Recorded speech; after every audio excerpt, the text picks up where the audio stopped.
أعوذ بالله من الشيطان الرجيم. بسم الله الرحمن الرحيم.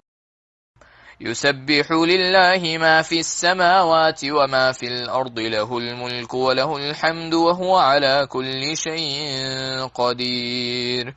هو الذي خلقكم فمنكم كافر ومنكم مؤمن، والله بما تعملون بصير. خلق السماوات والأرض بالحق وصوركم فأحسن صوركم وإليه المصير. يعلم ما في السماوات والأرض ويعلم ما تسرون وما تعلنون، والله عليم بذات الصدور.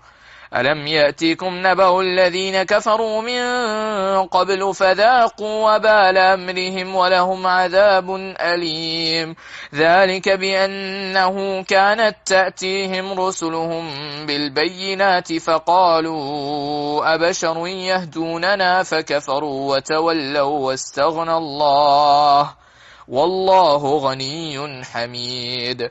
زعم الذين كفروا أن لن يبعثوا، قل بلى وربي لتبعثن ثم لتنبؤن بما عملتم وذلك على الله يسير.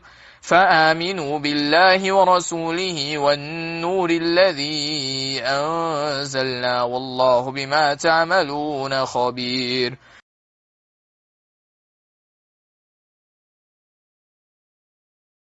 Whatever is in the heavens and whatever is on the earth is exalting Allah. To him belongs dominion, and to him belongs all praise, and he is over all things competent.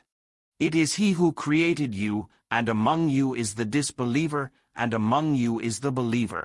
And Allah, of what you do, is seeing. He created the heavens and earth in truth and formed you and perfected your forms, and to him is the final destination. He knows what is within the heavens and earth, and knows what you conceal and what you declare. And Allah is knowing of that within the breasts.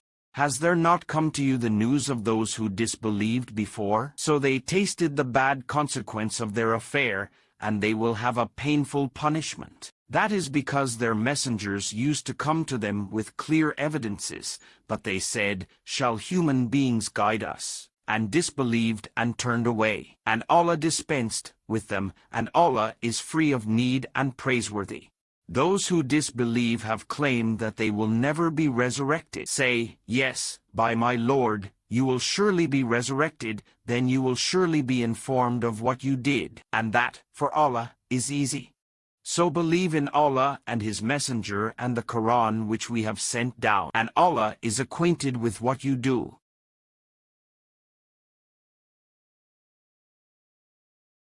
وأن أتلو القرآن فمن اهتدى فإنما يهتدي لنفسه ومن ضل فقل إنما أنا من المنذرين. And to recite the Quran, and whoever is guided is only guided for the benefit of himself, and whoever strays, say, "I am only one of the warners."